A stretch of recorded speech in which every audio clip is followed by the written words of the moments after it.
बुद्ध धर्मांच्या केवपैकी 10, 11 आणि 12 या सगळ्यात महत्त्वाच्या केव आहेत आणि त्यातही 11 आणि 12 या समान आहेत. तर या व्हिडिओमध्ये आपण केव नंबर 10 आणि केव नंबर 12 या दोन केवबद्दल इन डिटेल माहिती जाणून घेऊया.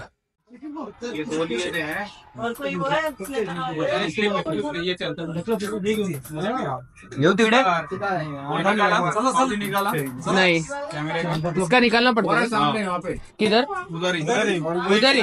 अच्छा ठीक है.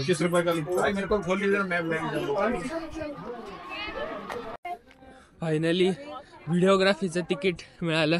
भरपूर कटकट केली, देत पण नव्हते, त्यांनी आणायची विसरली होती, पण ठीक आहे, जाऊ दे. आज गर्दी पण आहे. आता एलोरा केव्ज म्हणजे वेरूळच्या लेणी बघायला आलोय. आता इथे एक मित्राने नंबर दिला होता त्यांचा गाईडचा, त्याचा फोन आला होता. तो म्हटला होता 10 नंबर केव्जला आहे. आता तिथे चाललोय. एलोरा रेणीच्या बस स्टॉपपासून साधारण 600 मीटर अंतरावर गुहा नंबर 10 आहे, जी विश्वकर्मा गुहा म्हणूनही ओळखली जाते. आणि याच गुहेला इथले लोकल लोक सुताराची झोपडी असंही म्हणतात.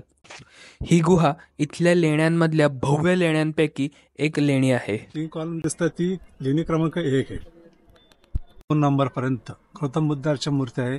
छोट्या छोट्या मोठ्या मोठ्या आकारात बनलेल्या आहे.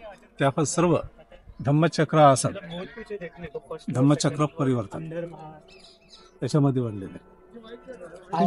आपण 10 नंबर मध्ये प्रवेश करतो. 10 नंबर बघूया. ते समोरचं जो गेट दिलेला आहे, पिपळाच्या पानाच्या आतमध्ये जे डिझाईन, पिपळाच्या पानाची आतली डिझाईन दिलेली आहे. गेटला पिपळाचं पान दाखवलेलं आहे. त्याच्या राईट साईडला आणि डाव्या साईडला बोधिसत्व दाखवलेले आहे. या गुहेमध्ये आत आलात की हे मंदिर 81 फूट लांब, 43 फूट रुंद आणि 34 फूट उंच आहे. आणि इथला सभामंडप 28 अष्टकोन म्हणजे हेक्झॅगोन खांबांनी 14 फूट उंच आणि बाजूच्या गराड्यांसह एका नेव्हमध्ये डिव्हाइड केलेला आहे. वरती एक एक जोडपे दाखवलेले आहेत. त्याच्यामध्ये 2-2 मुलं दाखवलेले आहेत. त्यांना मिथुन जोडा म्हणून ओळखले गेलेले आहेत. जसं आजच्या गव्हर्नमेंटमध्ये आपल्याला मेसेज दिलेला आहे की हम दो हमारे दो. जितकी तुमची छोटी फॅमिली असेल तितके तुम्ही हॅप्पी असाल, खुश असाल. राईट आणि लेफ्ट साईडला मेडिटेशन रूम्स दाखवलेले. मेडिटेशन रूम मोठे मोठे हॉल आहे. रेस्ट म्हणजे आराम करण्यासाठी किंवा मेडिटेशन करण्यासाठी चारही बाजूंना तुम्हाला, तिन्ही बाजूंना तुम्हाला रूम्स दिसते. आपल्याला आतमध्ये प्रवेश करायचा आहे. आतमध्ये प्रवेश करण्यास अगोदर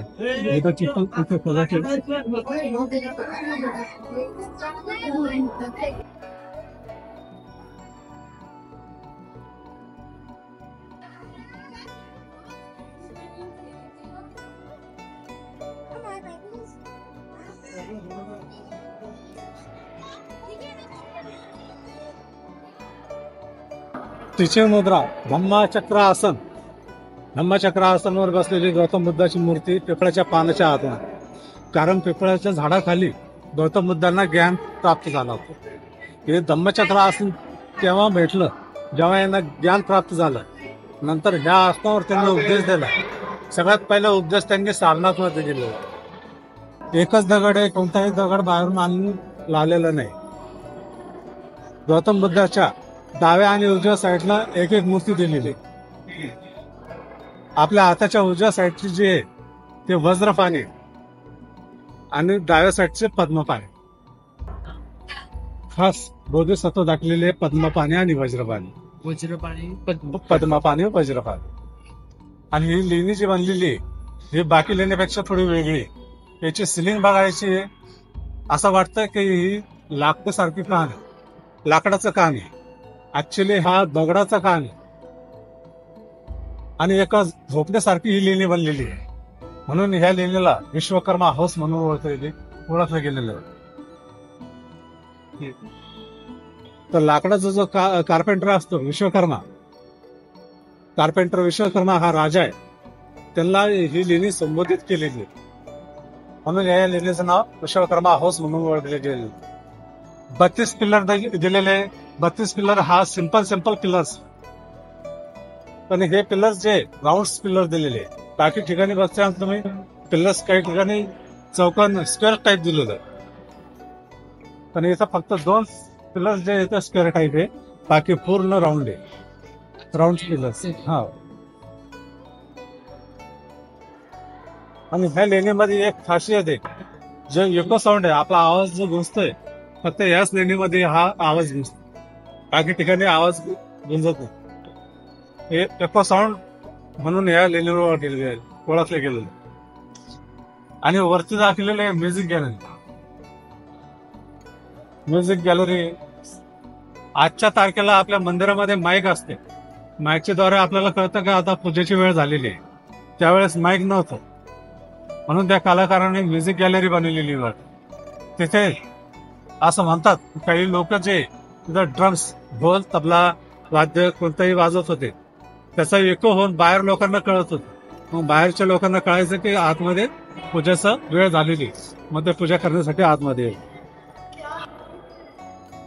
गौतम बुद्धाच्या राईट अँड लेफ्ट साईडला 2 छोट्या मूर्ती दाखवलेल्या आहे. ते बोधिसत्व आहे. आणि गौतम बुद्धाला पिंपळाच्या झाडाखाली ज्ञान प्राप्त झालं होतं, म्हणून गौतम बुद्धाच्या डोक्यावरती त्या पिंपळाच्या पानाच्या डिझाईन मध्ये एक पिंपळाचं झाड बनवलेलं दिसतंय. ट्री, छोटस ट्री.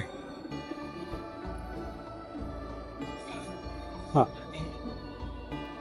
वरती कमानीमध्ये. हा, कमानीमध्ये वरती छोटस ट्री दाखवलेले. त्यांच्या सिंहासनाला लाईन दाखवलेली आहे. लाईन हे समृद्धीचं प्रतीक आहे, म्हणून त्या कलाकारांनी तिथे लाईन दाखवलेली. दोन्ही साईडला 2 लाईन आहे. त्याची मुद्रावर गौतम बुद्धाची मुद्रा आहे. ठीक आहे.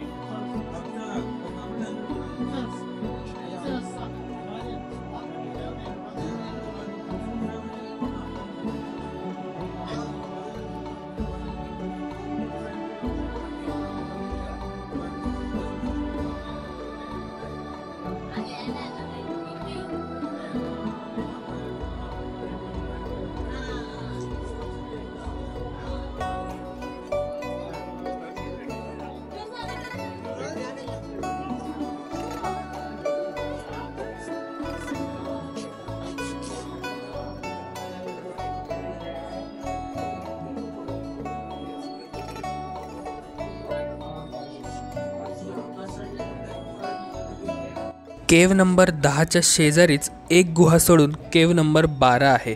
याच गुहेला 3 ताल असेही म्हणतात. ही एलोरा येथील किंवा संपूर्ण महाराष्ट्रात सर्वात मोठे मठ किंवा संकुल किंवा ज्याला आपण कॉम्प्लेक्स म्हणतो ते आहे. लेणी क्रमांक 11 आणि 12 सेम रिपिटेशन आहे, पण 11 नंबर स्मॉल आहे, 12 नंबर बिग आहे, म्हणजे मोठी आहे. 12 नंबर मध्ये ही 3 ताळाची बिल्डिंग बनलेली आहे. तर सगळ्या जे लेण्या बनलेल्या आहे वरून खाली बनलेल्या आहे, आणि समोरून पाठीमागं वर्क झालेले आहे. तर खालचं जर ताळ दिसते तुम्हाला, खालच्या ताळामध्ये फक्त एक सेंटरमध्ये गौतम बुद्धाची मूर्ती आहे, राईट साईडला लेफ्ट साईडला गौतम बुद्धाची मूर्ती आहे. त्यांच्याच बाजूचा छोटे रूम दिलेले आहे. 5x5, 10x5, 5x10 असे छोटे रूम्स आहे. पूर्ण मेडिटेशन रूम्स आहे. म्हणून ह्या लेणीला हॉस्टेल टाईप बिल्डिंग बनलेली आहे.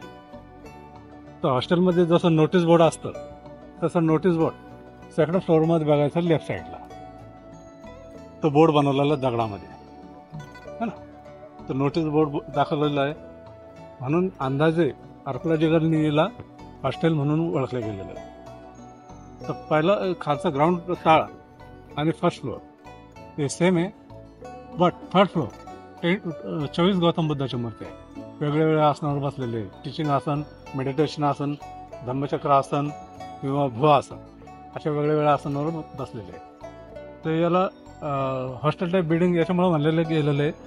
काही रूममध्ये एक दगडामध्येच बेड बांधलेला, जसं झोपण्यासाठी मुलांना बेड असतो तसं बेड पण बनलेला आहे. उशी असते तर दगडामध्येच त्यांनी उशी बनवलेली आहे. तर आपण पहिले बेड आणि तो रूम बघू.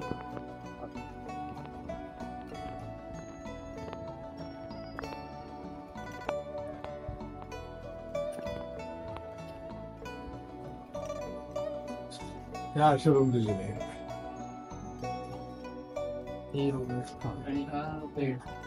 हा बेड दाखवलेला आहे. उशी दाखवलेली आहे दगडामध्ये आराम करण्यासाठी. असं एक प्रत्येक रूम दाखवलेले तिन्ही बाजूला तुम्हाला रूम दिसते.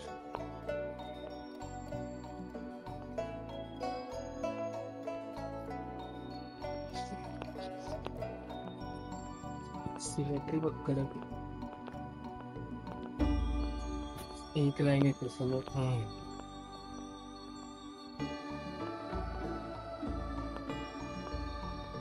त्या काळी कोणतीही टेक्नॉलॉजी नव्हती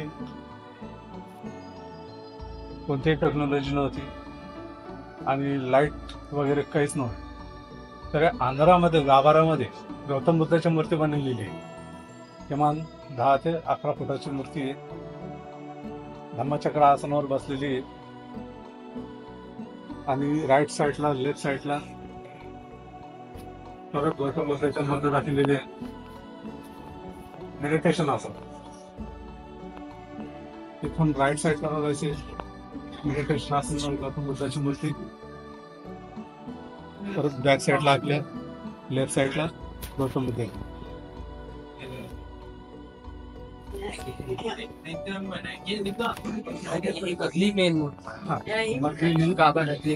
अम्मा आसन धम्मचक्र आसन.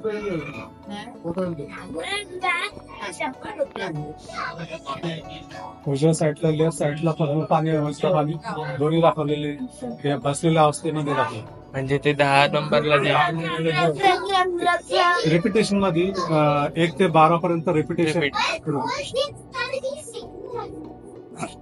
आतमध्ये गेल्याच्या नंतर गाभाऱ्यात गौतम बुद्धाच्या मूर्तीच्या लेफ्ट अँड राईट साईडला परत बोधिसत्व दाखवलेले. हे बोधिसत्व आहे. सिंहासनावर बसलेले गौतम बुद्ध मूर्ती. परत राईट साईडला बोधिसत्व दाखवलेले. वरती बघायचे गौतम बुद्धाचे 12 मूर्ती आहे राईट अँड लेफ्ट साईडला. राईट साईडच्या आणि लेफ्ट साईडच्या वरती गौतम बुद्धाच्या मूर्त्या मेडिटेशन आसनावर बसले.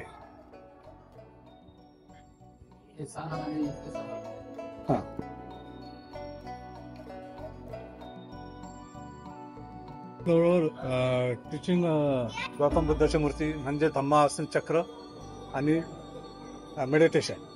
तर मेडिटेशन गौतम बुद्धाची मूर्ती 7 आहे. 7 गौतम बुद्धा लॉर्ड ऑफ बुद्धा 7 एक लाईन मध्ये बनलेले. आणि टीचिंग गौतम बुद्धा धम्मचक्र आसन 7 लेफ्ट साईडला बनलेले. हे दोन्ही बघायचे. आणि सेंटरमध्ये जे गौतम बुद्धाची मूर्ती आपण आतमध्ये बघितली तसंच सेंटरमध्ये तिन्ही ताळाच्या सेंटरमध्ये गौतम बुद्धाची एक मूर्ती. ठीक आहे. जाण्यासाठी मार्ग राईट साईडला खालून राईट साईड फर्स्ट फ्लोअरवर गेल्याच्या नंतर लेफ्ट साईडवरून 3rd फ्लोअरवर जायचं. ओके. तसंच रिटर्न घ्यायचं. गुहेमधून आत आलात की समोरच एक जिना आहे जो तुम्हाला पहिल्या मजल्यावर घेऊन जाईल.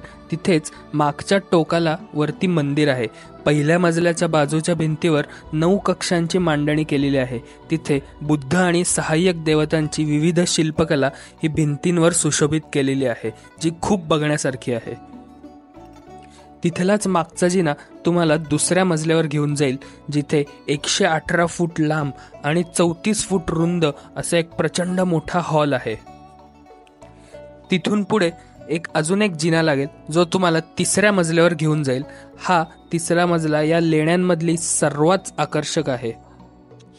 इथेच एक मोठे असे मंदिर आहे जिथे एकूण 14 बुद्धांच्या प्रतिमा आहेत, 7 उत्तरेला आणि 7 दक्षिणेला.